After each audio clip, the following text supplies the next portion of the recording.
Assalamualaikum warahmatullahi wabarakatuh. Mahasiswa sekalian yang Bapak cintai, ini adalah perkuliahan kita berikutnya, yaitu tentang manajemen kredit. Kalau minggu yang lalu kita sudah membahas mengenai kredit secara umum, maka kali ini kita akan mempertajam lagi, masuk lagi lebih dalam, yaitu membahas tentang manajemen kredit. Sebelum Bapak lanjutkan, mohon kepada mahasiswa sekalian yang belum subscribe, agar mohon bantuannya untuk subscribe. Kemudian nanti video ini tolong di like dan share. Ini adalah dalam rangka pengembangan channel YouTube ini yang sangat bermanfaat bagi Bapak dan bagi STIE sebenarnya, untuk mempublikasikan produk-produk visualisasi dari penelitian dan pembelajaran di Sekolah Tinggi Ilmu Ekonomi Pasaman. Mahasiswa sekalian, manajemen kredit. Untuk membahas manajemen kredit, kita mulai dulu dari struktur organisasi di dalam penanganan kredit di dalam sebuah bank. Yaitu yang pertama adalah bagian marketing. Itu bagian yang memasarkan produk kredit kepada masyarakat. Kemudian ada credit support. Jadi bagian marketing ini disupport oleh sebuah bagian yang disebut dengan credit support. Nanti akan kita bahas satu persatu lebih mendetail. Kemudian remedial atau penyelesaian kredit yang bermasalah. Kita mulai yang pertama, marketing, bagian pemasaran. Nah, dalam organisasi ini diisi oleh orang-orang yang ada di situ adalah account officer, analis kredit. Account officer dan analis kredit inilah yang memproses pembuatan proposal kredit, menganalisis kredit, mengkaji suatu permohonan kredit tentang perusahaan, apakah perusahaan yang atau orang pribadi yang mengajukan kredit ini layak diberikan kredit atau tidak, aman nggak, pantas nggak, menguntungkan nggak. Jadi di sini untuk memproses proposal pengajuan kredit ini kepada pimpinan atau anggota kredit komite, itu komite yang akan memutuskan kredit, itu dikerjakan oleh orang-orang yang ada di bagian marketing, yaitu account officer, kemudian kredit analis, kemudian dibantu lagi oleh staff yang disebut dengan service assistant. Ini membantu kelancaran pelaksanaan tugas account officer dan analis kredit. Itu tadi di bagian marketing. Selanjutnya bagian credit support. Credit support ini terdiri dari bagian legal, bagian legalitas, bagian yuridis yang berfungsi melakukan analisa yuridis, menganalisis dan mengadministrasi aspek yuridisnya, aspek hukumnya, aspek legalitasnya dari account kredit yang akan diusulkan maupun yang sudah berjalan. Kemudian selain bagian legal, bagian hukum, juga di credit support ini ada namanya bagian credit investigation. Ini adalah orang-orang yang menginvestigasi, mentaksasi, menginvestasi kebenaran data-data yang diberikan oleh nasabah kepada bank, kebenarannya, keakuratannya, kemudian atas jaminan, kebenaran dokumen jaminan, surat-surat tanah misalnya, kebenarannya, kemudian melakukan taksasi atau penilaian, appraisal terhadap nilai jaminan yang diberikan. Itu tadi tugas dari bagian credit support. Kemudian yang ketiga adalah administrasi kredit. Nah, mengadministrasikan kredit.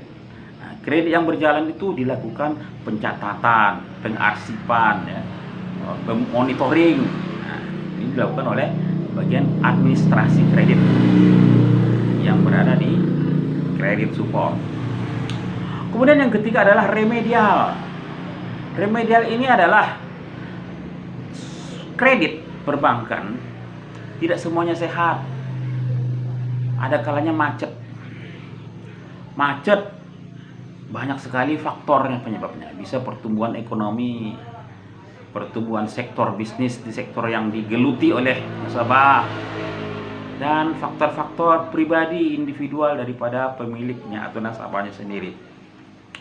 Nah, ini kredit yang bermasalah ini tentu harus diselesaikan dengan teknik-teknik yang benar. Nah, untuk urusan ini dikelola oleh bagian remedial namanya. Mulai dari proses bernegosiasi, berdiskusi dengan nasabah, sampai akhirnya kalau sudah tidak ada lagi jalan keluar, maka dilakukan eksekusi. Bisa dengan mengambil jaminan, menjual jaminan bersama-sama, atau melelang atau menyita. Lalu kalau tidak dicapai kesepakatan secara musyawarah, maka bank bisa mengajukan ke pengadilan untuk menyita jaminan. Itu tadi bagian-bagian yang ada di manajemen kredit, organisasinya seperti itu. Kemudian hal yang penting lagi di dalam proses kredit, proses pengajuan kredit oleh bagian marketing tadi, itu adalah proses approval. Proses approval ini adalah proses persetujuan kredit. Nah, ini kredit yang dimohon oleh nasabah kepada bank, oleh bagian marketing itu dilakukan analisa, dibuat proposal untuk mengajukan ke pimpinan atau kredit komite untuk mendapatkan persetujuan. Nah, proposal yang dibuat ini kemudian diproses approval, persetujuan. Ada dua cara di sini. Ada persetujuan bersifat meeting. Nah, para anggota kredit komite ini melakukan pertemuan meeting untuk membahas proposal kredit yang diajukan oleh account officer ini. Nah, dibahas. Para account officer dan analis kredit di sini mempertahankan, memberikan argumentasi bahwa proposal kredit yang diajukan ini adalah layak untuk dibiayai. Nah, diuji di situ.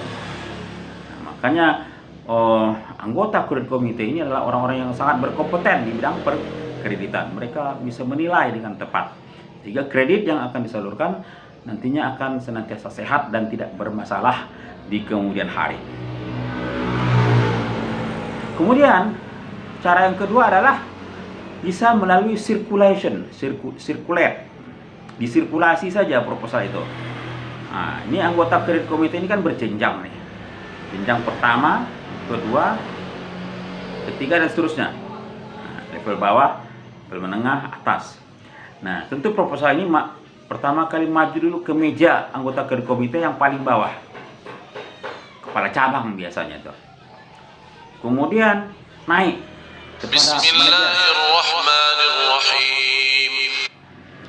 kepada manajer. Kemudian kepada yang anggota kredit komite yang lebih senior, berjenjang dia. Jadi proposal ini tidak dibahas melalui meeting atau pertemuan, tapi proposal ini masuk ke meja masing-masing anggota kredit komite dan mereka melakukan penilaian terhadap proposal yang masuk. Kemudian setelah proposal kredit ini, pengajuan kredit ini disetujui oleh anggota kredit komite, maka proses selanjutnya adalah pendropingan, merealisasikan kredit itu.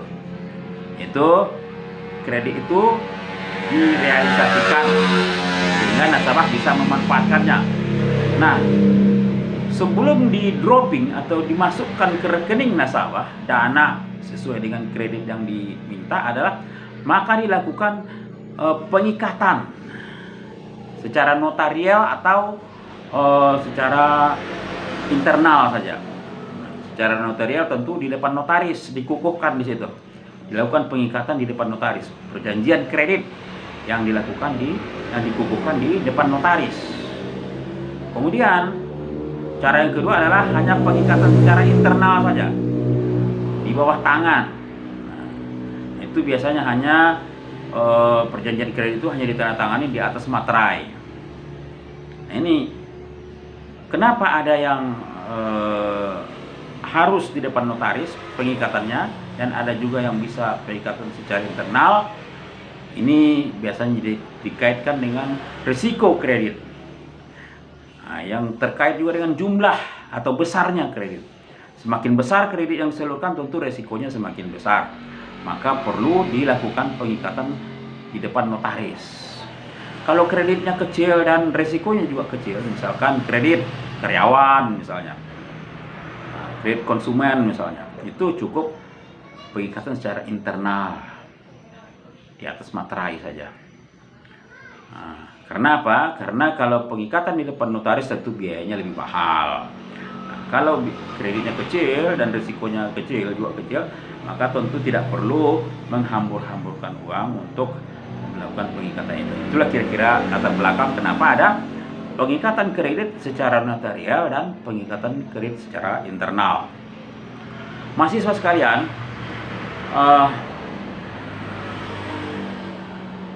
berikutnya adalah teknis dalam proses persetujuan kredit. Nah, ini tadi sudah Bapak singgung, yaitu ada proses kredit komite meeting dan juga ada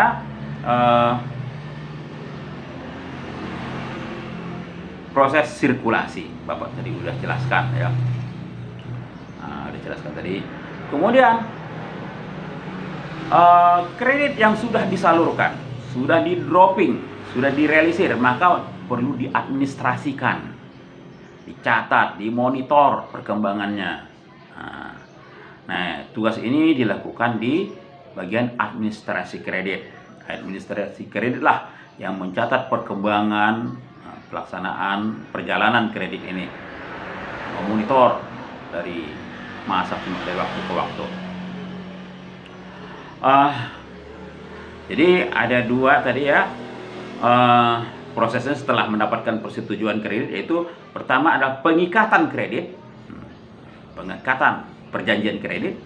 Kemudian yang kedua adalah pengadministrasian dan dropping kredit dan pengadministrasian. Dropping artinya direalisasi kreditnya, kemudian diadministrasikan. Catat. Mahasiswa sekalian, seperti Bapak kemukakan tadi di awal, bahwa kredit ini tidak selamanya lancar. Ada kalanya kredit itu macet. Nah, ada kalanya kredit itu bermasalah. Nah, jadi kredit itu sebenarnya dalam perjalanannya ada dua kelompok. Itu pertama kelompok yang lancar. Kemudian yang kedua adalah kelompok kredit yang bermasalah.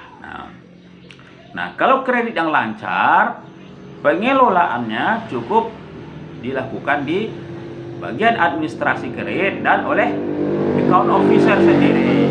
Account officer dan secara bersama-sama melakukan monitoring. Itu kalau kreditnya lancar. Namun kalau kreditnya bermasalah dan masalahnya semakin besar, semakin berat, nah, mulailah diserahkan kepada bagian remedial, di bagian yang menyelesaikan atau menangani masalah kredit-kredit yang bermasalah. Tentu saja tidak semua kredit yang bermasalah langsung dikirim ke bagian remedial, karena kalau sedikit-sedikit macet bermasalah langsung diserahkan ke remedial, terlalu manja nanti bagian kredit officernya, bagian account officer dan analis kreditnya terlalu manja, terlalu menganggap enteng, sehingga mereka mudah saja membuat proposal, mudah saja mereka akali sedemikian rupa sehingga proposal yang mereka ajukan itu bisa disetujui. Nah, Kalau soal nanti macet misalkan, itu kan ada bagian remedial. Nah, kalau sudah begitu mindsetnya tentu ini juga nggak benar ya. Jadi yang masuk ke bagian remedial itu hanya kredit bermasalah yang benar-benar masalahnya sudah akut, sudah berat. Kalau masalahnya masih kecil, masih katakanlah sakit-sakit kecil, flu lah begitu, demam begitu, itu masih ditangani langsung oleh account officer. Mahasiswa sekalian, merawat atau maintenance kredit existing loan, merawat kredit atau credit maintenance. Kredit yang sedang berjalan, excess atau disebut dengan existing loan, harus dipelihara agar tetap senantiasa sehat.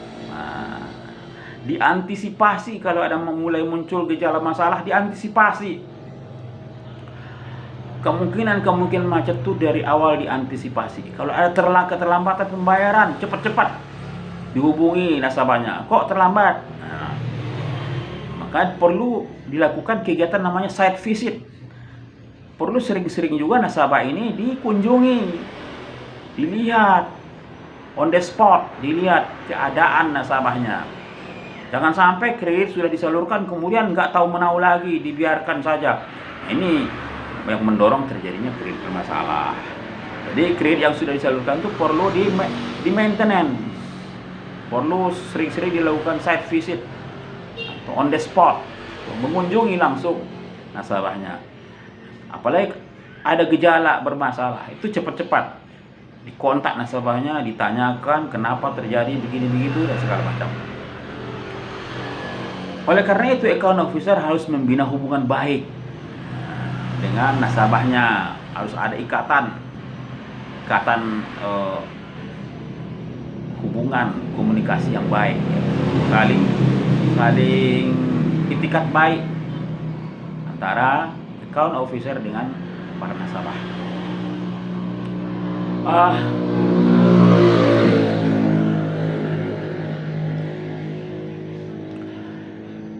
Account officer di dalam melaksanakan tugas-tugas ini tentu tidak bekerja sendiri. Account officer ini dibantu oleh pembantu-pembantu yang disebut dengan service assistant ya, service assistant. Kemudian credit support, nah juga mensupport, memberikan informasi, memberikan data, menegur account officer ditegur, ini sudah macet nih, ini harus bermasalah nih, langsung ditegur, diingatkan account officernya. Itu tugas bagian credit support. Jadi yang namanya mensupport itu segala hal ya yang menyangkut kredit itu. Kalau memonitor ini, dibantu memonitornya, kemudian lengah account officernya diingatkan, seperti itu.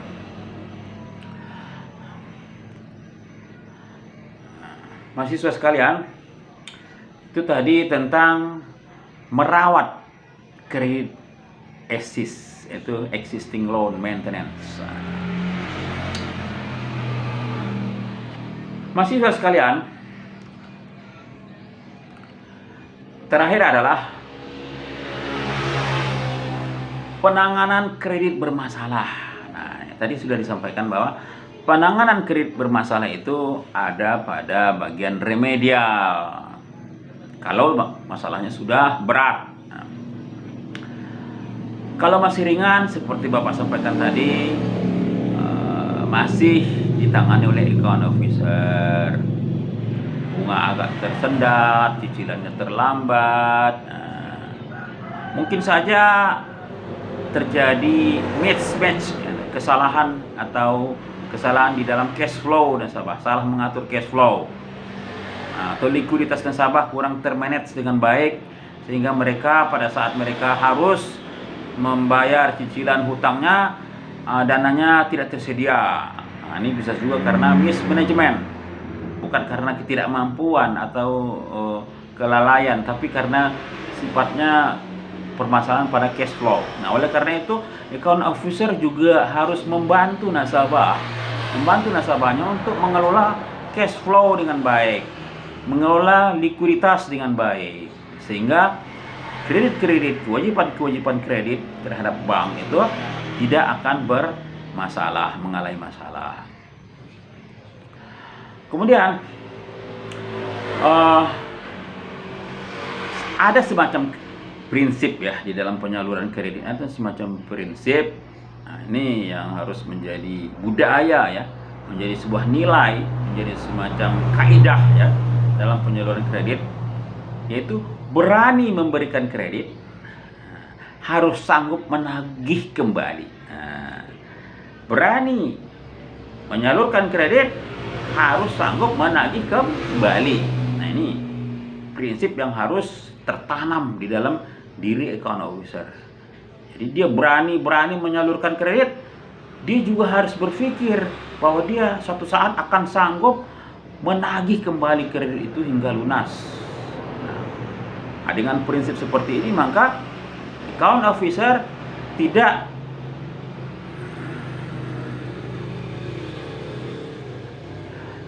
dengan mudah saja dan gegabah saja menyalurkan kredit. Nah, jadi di situ tadi kita melihat bahwa aparat yang menyalurkan kredit itu harus punya prinsip prudent, hati-hati ya, prudensial, hati-hati, waspada penuh, tidak cepat percaya, dilakukan konfirmasi, dilakukan validasi. Kemudian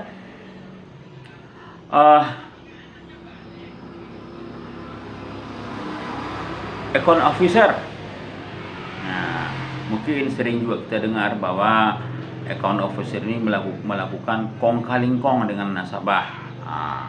Nasabah mengiming-imingi kalau nanti diberikan kredit akan diberikan sejumlah uang pada account officer.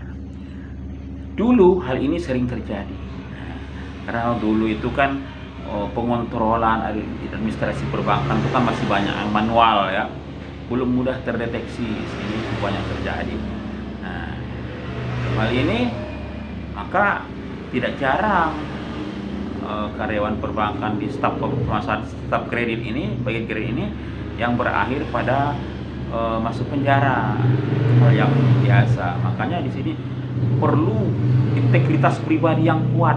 Nah, seorang account officer itu atau aparat kredit harus memiliki integritas pribadi yang kuat, tidak mudah goyah, tidak rakus, tidak mencari-cari jalan pintas untuk cepat kaya. Kalau mentalitas itu ada, maka akan berbahaya bagi bisnis bank sendiri. Kemudian seperti berkali-kali Bapak sebut tadi, bila kredit bermasalah atau macet, maka penyelesaiannya tadi diserahkan kepada bagian remedial. Maka pada tingkatan ini kredit yang disalurkan dianggap sudah tidak ada manfaatnya lagi dipertahankan. Nah, tapi kalau masih ada keyakinan bahwa kredit ini masih perlu dipertahankan, maka kredit ini masih ditangani oleh bagian marketing atau account officer. Tapi kalau ada suatu penilaian bahwa kredit ini tidak layak lagi dipertahankan, tidak ada manfaatnya lagi dipertahankan, kalau dipertahankan makin lama makin rugi banknya, makin susah banknya, maka harus cepat-cepat diselesaikan. Nah, proses penyelesaian ini ditangani oleh remedial kalau dia memang bermasalah kreditnya. Kecuali dengan kredit yang lancar kemudian jatuh tempo, berakhir, nasabahnya ingin melunasi, itu nggak perlu remedial. Tapi kalau kreditnya bermasalah, nggak ada manfaatnya lagi dipertahankan, maka bagian remedial lah yang menyelesaikan ini semua. Bisa saja nasabah diminta melunasi dari sumber dana lain, kalau ada dana lain. Kemudian bisa juga dengan mengeksekusi jaminan atau menjual jaminan bersama-sama. Jaminan ini bukan berarti kalau Bukan berarti kalau jaminannya itu misal seluruh nilai jaminan itu kalau kreditnya macet, seluruh nilai jaminan diambil dan semuanya untuk bank. Enggak. Misalkan kreditnya hanya 100 juta dan jaminannya laku terjual 200 juta, maka yang diambil oleh bank hanya sebesar kewajiban nasabah, yaitu 100 juta. Dan 100 juta sisanya dikembalikan kepada nasabah. Seperti itu. Jadi bukan semuanya. Mahasiswa sekalian, penyelesaian kredit ini tentu dengan memprioritaskan iktikat baik, musyawarah mufakat dulu. Karena itu lebih murah, lebih mudah dan lebih murah. Kemudian baru kalau tidak lagi bisa ditempuh dengan jalan musyawarah dan mufakat, tidak lagi bisa dikerjakan dengan baik-baik, nasabahnya udah menghilang-hilang, susah ditemui, maka jalan satu-satunya adalah melalui pengadilan. Pengadilan memutuskan untuk dilakukan eksekusi jaminan. Nah, eksekusi jaminan itu pengadilan mengesahkan bahwa jaminan boleh diambil alih oleh bank. Bank lah kemudian yang akan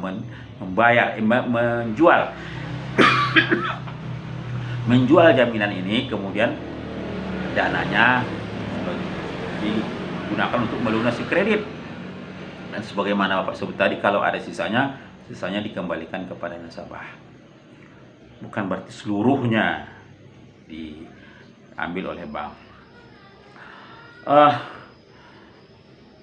Barangkali begitulah secara sepintas kilas tentang manajemen kredit di dalam sebuah bank. Maka secara skematis ya, proses manajemen kredit itu dimulai pertama, yaitu nasabah mengajukan permohonan kredit, menemui account officer bagian marketing. Kemudian account officer bersama dengan analis kredit menganalisa, mempelajari permohonan itu dan menuangkannya di dalam sebuah proposal kredit, yang ditujukan kepada untuk mendapatkan persetujuan pimpinan atau kredit komite. Kemudian sudah mendapatkan persetujuan dari kredit komite, maka dilakukan pengikatan perjanjian kredit. Ada yang dilakukan di notaris kalau jumlahnya besar dan berisikonya besar. Ada juga yang cukup dilakukan pengikatan secara internal saja, ditandatangani di atas materai. Kemudian setelah dilakukan perjanjian kredit, pengikatan kredit, maka didokumentasikan dan di-dropping atau direalisasikan kredit itu dan diadministrasikan, catat. Kemudian monitoring kredit, pemantauan kredit, monitoring. Jadi kredit yang disalurkan senantiasa dimonitor perkembangannya. Kemudian yang terakhir adalah penyelesaian kredit. Penyelesaian kredit ini bisa selesai karena lunas dengan baik-baik, atau selesai karena bermasalah dan ditangani dengan melalui eksekusi jaminan misalnya. Nah, kalau selesai dengan baik-baik karena lancar, waktunya berakhir, biasanya bank menawarkan kembali untuk perpanjangan atau menambah atau memberikan fasilitas kembali kepada nasabah yang lancar itu. Karena bagaimanapun juga bisnis bank, keuntungan bank itu adalah sumbernya adalah dari nasabah-nasabah yang lancar. Itulah mahasiswa sekalian, materi kita pada kali ini. Mohon ini disimak baik-baik. Kalau sekali dengar belum paham, diulang lagi, dipahami. Nah, ini akan Bapak muat. Ini karena Bapak memuat di channel YouTube, maka setiap saat mahasiswa bisa membukanya. Kemudian agar Bapak mudah juga memonitor jawaban atau tugas-tugas yang diberikan oleh mahasiswa. Nanti jawaban atas tugas-tugas ini selain nanti mungkin juga di LMS, sistem LMS juga harus dicantumkan juga di kolom komentar di video YouTube. sejauh pemantauan Bapak masih ada saja mahasiswa yang tidak mengerjakan tugas. Nah, ini jangan dianggap main-main. Tugas ini, kuliah online ini adalah kuncinya adalah pada pelaksanaan tugas-tugas setiap perkuliahan. Nah, disinilah bisa dipantau. Jadi kalau ada mahasiswa yang tidak mengerjakan tugas, nanti sulit, dia tidak akan mendapatkan nilai. Apalagi ini sudah semester terakhir.